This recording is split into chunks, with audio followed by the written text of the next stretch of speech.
تو آج ہم دیکھ رہے ہیں ایف اسکاٹ فٹزجرالڈ کا مشہور زمانہ ناول دی گریٹ گیٹسبی، خاص طور پر اس کے پہلے 9 ابواب۔ ہمارے پاس اصل متن ہے اور یہ ہمیں سیدھا 1920 کی دہائی کے لانگ آئلینڈ لے جاتا ہے۔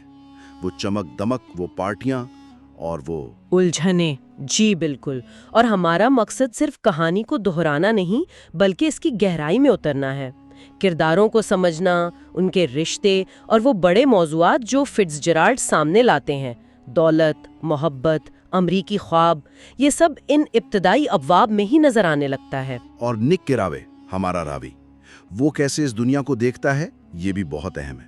ہاں، نک تو جیسے ہماری آنکھیں اور کان ہیں وہاں۔ وہ باہر سے آیا ہے، مڈ ویسٹ سے، بانڈ کے کاروبار میں قسمت آزمانے، اور ہمیں اس کے ذریعے ہی سب کچھ پتہ چلتا ہے۔ ٹھیک، تو وہ رہتا ہے ویسٹ ایگ میں، جو نئی دولت والوں کا علاقہ سمجھا جاتا ہے، ایسٹ ایگ کے مقابلے میں جہاں پرانے امیر خاندان رہتے ہیں۔ یہ فرق شروع سے ہی اہم ہے۔ بالکل، اور پہلے ہی باب میں وہ ہمیں اپنی کزن ڈیزی بوکینن اور اس کے شوہر ٹام سے ملواتا ہے، ایسٹ ایگ والے۔ ان کا گھر، ان کی زندگی، بظاہر تو سب کچھ بہترین ہے۔ ہاں، وہ عالیشان گھر، لیکن پہلی ہی ملاقات میں کچھ عجیب سا لگتا ہے۔ ٹام، وہ کافی طاقتور، امیر، لیکن ساتھ ہی نسل پرست بھی، اور اس کا افیئر بھی ہے۔ جی، وہ ٹام کا کردار فوراً سامنے آ جاتا ہے۔ اور ڈیزی، وہ بظاہر تو بہت دلکش ہے، اس کی آواز میں ایک خاص کشش ہے، لیکن وہ خوش نہیں لگتی، اس کی باتوں میں ایک اداسی ہے۔ اور وہ اپنی بیٹی کے بارے میں کیا کہتی ہے کہ بہترین چیز جو ایک لڑکی ہو سکتی ہے وہ ایک خوبصورت چھوٹی احمق۔ یہ بہت ہی چونکا دینے والا تبصرہ ہے۔ یہ اس دور کی عورتوں کی حالت زار پر، ان کی محدود آپشنز پر ایک طرح کی تنقید ہے۔ اسی محفل میں جارڈن بیکر بھی ہے، گولف کھلاڑی۔ وہ بھی کچھ الگ سی، تھوڑی بیزار، شاید تھوڑی ناقابل اعتبار۔ ہاں، جارڈن کا کردار بھی دلچسپ ہے۔ وہ بھی اسی امیر طبقے کا حصہ ہے، لیکن اس میں بھی ایک کھوکھلا پن ہے۔ اور پھر کھانے کے دوران ٹام کی گرل فرینڈ کا فون۔ او ہاں، وہ فون کال تو سارا ماحول ہی خراب کر دیتی ہے، تناؤ صاف ظاہر ہو جاتا ہے۔ بالکل، یہ پہلی جھلک ہے اس چمکتی ہوئی سطح کے نیچے کی حقیقت کی۔ اس کے بعد باب 2 میں منظر بالکل بدل جاتا ہے۔ ہم ایسٹ ایگ کی شان و شوکت سے نکل کر ایشز کی وادی میں آ جاتے ہیں۔ ویلی آف ایشز، یہ نام ہی کتنا معنی خیز ہے۔ ایک صنعتی ویران علاقہ، راکھ، دھول، غربت، نیو یارک شہر اور لانگ آئلینڈ کے امیر علاقوں کے بیچ میں پھنسا ہوا۔ اور وہاں وہ بڑا سا بورڈ، ڈاکٹر ٹی جے ایکلبرگ کی آنکھوں والا، وہ نیلی آنکھیں اور چشمہ، جیسے کوئی اوپر سے سب دیکھ رہا ہو لیکن بے حس ہو۔ جی، یہ بہت طاقتور امیجری ہے۔ یہ جگہ نا امیدی کی علامت ہے، شاید صنعتی معاشرے کی قیمت یا دولت کی تقسیم میں ناانصافی کی۔ اور یہیں ہماری ملاقات ہوتی ہے مرٹل ولسن سے، ٹام کی گرل فرینڈ۔ مرٹل، وہ ڈیزی سے کتنی مختلف ہے۔ اس میں ایک زمینی، ایک حیوانی سی کشش ہے، ایک توانائی۔ وہ اس ایشز کی وادی سے نکلنا چاہتی ہے۔ اس کا شوہر جارج ولسن، وہ تو جیسے اسی وادی کا حصہ بن گیا ہے، بے جان سا گیراج مالک۔ ہاں، جارج ولسن ایک بہت ہی افسردہ کردار ہے۔ پھر وہ لوگ نیو یارک جاتے ہیں، اس اپارٹمنٹ میں جو ٹام نے مرٹل کے لیے رکھا ہوا ہے۔ وہاں ایک پارٹی ہوتی ہے۔ وہ پارٹی، چھوٹی سی جگہ، بہت زیادہ شراب، شور شرابہ اور کافی ڈرامہ۔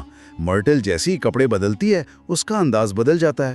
وہ زیادہ مصنوعی، زیادہ امیر لگنے کی کوشش کرتی ہے۔ اور پھر وہ جھگڑا، جب مرٹل ڈیزی کا نام لیتی ہے اور ٹام اس کی ناک توڑ دیتا ہے۔ یہ تشدد، یہ کنٹرول، یہ سب ٹام کے کردار کا حصہ ہے۔ اور نک کا وہاں ہونا، اس کا محسوس کرنا کہ وہ بے وقت اندر بھی تھا اور باہر بھی۔ ہاں، یہ نک کی پوزیشن کو ظاہر کرتا ہے۔ وہ اس سب کا حصہ بھی بن رہا ہے، لیکن ایک فاصلے سے دیکھ بھی رہا ہے۔ بالکل، وہ مصرر ہے۔ اچھا، اب آتے ہیں باب 3 پر، اور اس پر اسرار شخصیت پر جس کا ذکر شروع سے ہو رہا ہے، جے گیٹسبی، نک کا پڑوسی۔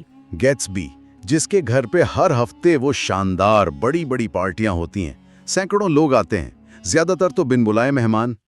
وہ پارٹیاں تو جیسے پورے شہر کے لیے ایک تماشا ہیں، بے تحاشا شراب، موسیقی، رنگ، ایک عجیب سی افراتفری، ایک مصنوعی خوشی کا ماحول۔ لیکن ان پارٹیوں کے میزبان کا اپنا آتا پتہ نہیں ہوتا۔ گیٹسبی خود اکثر الگ تھلگ رہتا ہے، لوگ اس کے بارے میں کہانیاں گھڑتے ہیں۔ ہاں، وہ افواہیں کہ اس نے کسی کو قتل کیا ہے، یا وہ جرمن جاسوس تھا جنگ میں، یا وہ بوٹ لیگنگ کرتا ہے، یہ پورا اسراریت اس کے کردار کا اہم حصہ ہے۔ جی، یہ اسے اور بھی دلچسپ بناتی ہے۔ لوگ اس کی طرف کھینچے چلے آتے ہیں اس کی دولت اور اس کی کہانی جاننے کے لیے۔ نک کو حیران انگیز طور پر باقاعدہ دعوت نامہ ملتا ہے، یہ خاص بات ہے۔ ہاں، یہ ظاہر کرتا ہے کہ گیٹسبی کی نک میں دلچسپی ہے۔ پارٹی میں نک کی ملاقات دوبارہ جارڈن بیکر سے ہوتی ہے، اور پھر آخرکار وہ گیٹسبی سے ملتا ہے۔ گیٹسبی کی وہ مسکراہٹ، نک اس سے بہت متاثر ہوتا ہے، اور اس کا وہ تکیہ کلام اولڈ سپورٹ، وہ مسکراہٹ جیسے بہت سوچ سمجھ کر دی گئی ہو، اور اولڈ سپورٹ کا استعمال، یہ بھی شاید ایک سیکھا ہوا انداز ہے۔ گیٹسبی دعویٰ کرتا ہے کہ وہ آکسفورڈ سے پڑھا ہے۔ یہ بھی ایک اور پہیلی ہے۔ اسی پارٹی میں نک لائبریری میں جاتا ہے اور اس آؤل آئیز والے شخص سے ملتا ہے۔ اوہ ہاں، وہ بڑا دلچسپ منظر ہے۔ وہ آدمی کتابوں کو دیکھ کر حیران ہوتا ہے کہ وہ اصلی ہیں، مطلب صرف کور نہیں، اندر صفات بھی ہیں۔ یہ پھر وہی بات آ گئی، حقیقت اور دکھاوا۔ گیٹسبی کی دنیا میں کیا اصلی ہے اور کیا نقلی؟ کیا یہ کتابیں صرف سجاوٹ ہے یا واقعی پڑھی جاتی ہیں؟ یہ سوال گیٹسبی کی پوری شخصیت پر لاگو ہوتا ہے۔ آؤل آئیز کا نشے میں دھت ہو کر بھی یہ نوٹ کرنا، شاید سچائی ایسی ہی غیر متوقع جگہوں سے نظر آتی ہے۔ بعد میں ہمیں جارڈن کی بے ایمانی کے بارے میں بھی پتہ چلتا ہے۔ وہ گولف میں بے ایمانی کرتی ہے اور گاڑی بھی لاپرواہی سے چلاتی ہے۔ جی، یہ اس طبقے کی ایک اور خصوصیت ہے، ایک طرح کی اخلاقی لاپرواہی۔ انہیں لگتا ہے کہ ان کے لیے قوانین مختلف ہیں۔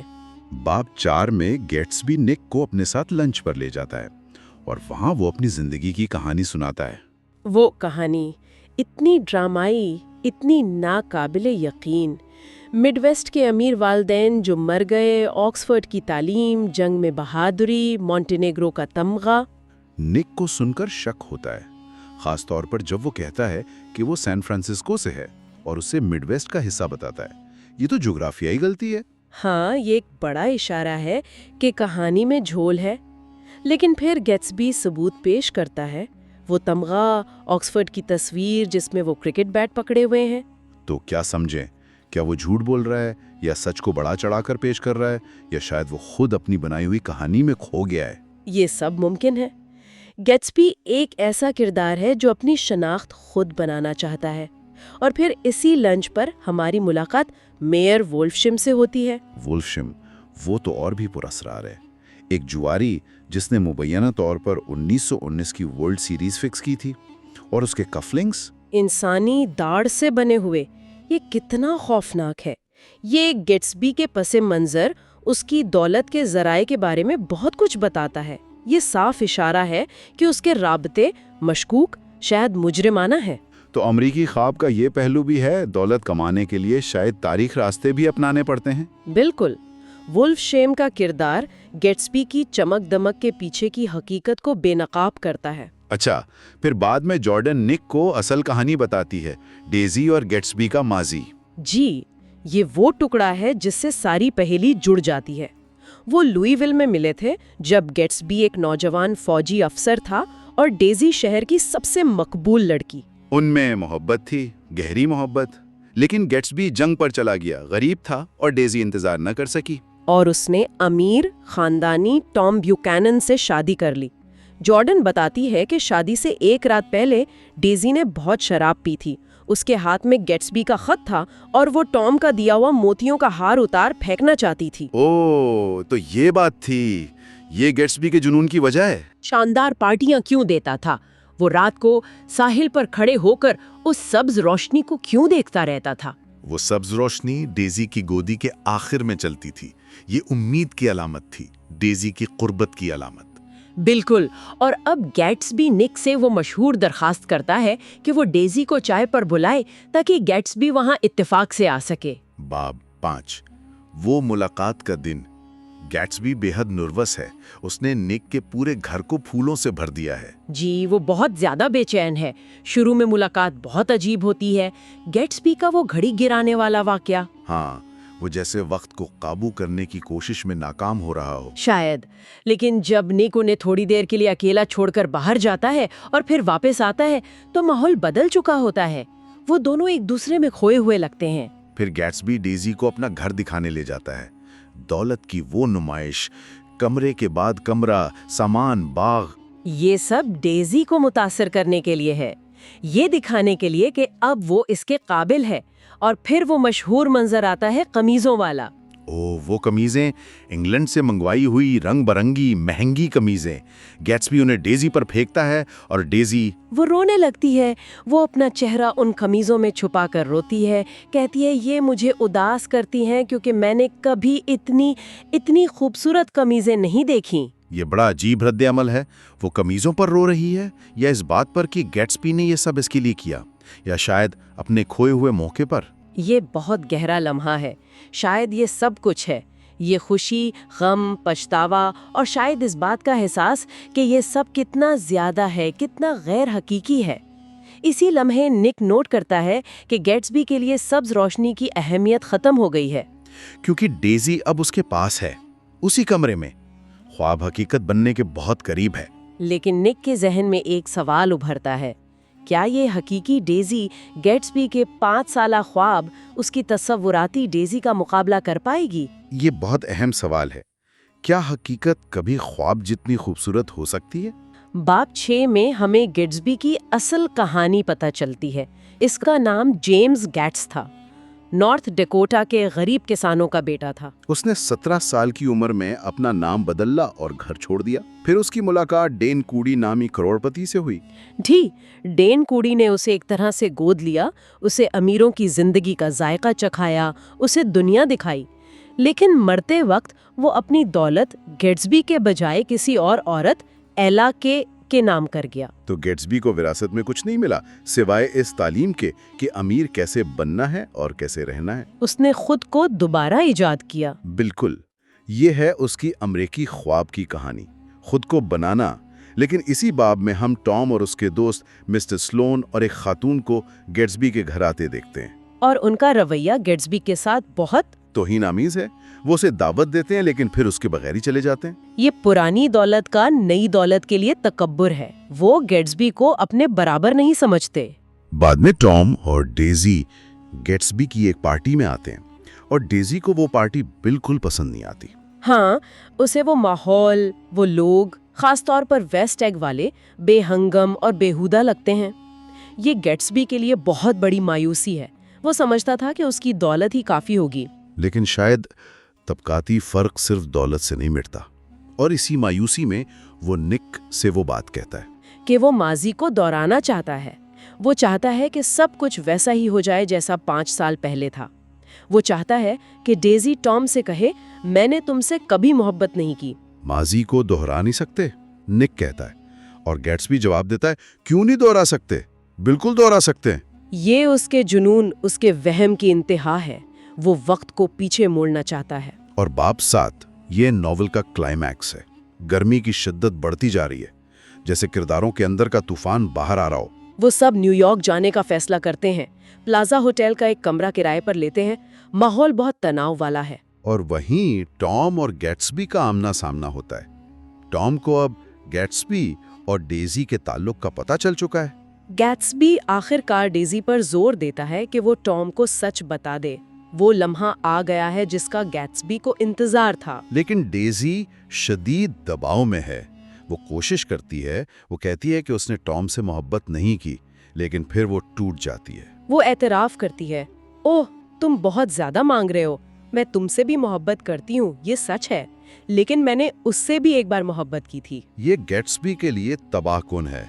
اس کا پورا خواب اسی ایک جملے پر ٹکا تھا کہ ڈیزی نے صرف اسی سے محبت کی ہے۔ بالکل، یہ اس کے خواب کی موت ہے۔ ٹام اسی وقت گیٹسبی پر حملہ کرتا ہے، اس کے بوٹ لیگنگ اور دوسرے مشکوک کاروبار کا ذکر کرتا ہے۔ ڈیزی مکمل طور پر گھبرا جاتی ہے اور پیچھے ہٹ جاتی ہے۔ ٹام جیت جاتا ہے۔ وہ فاتحانہ انداز میں ڈیزی اور گیٹسبی کو اکٹھے گیٹسبی کی پیلی کار میں واپس بھیجتا ہے۔ خود وہ نک اور جارڈن کے ساتھ دوسری گاڑی میں آتا ہے۔ اور واپسی پر وہ خوفناک حادثہ ہوتا ہے۔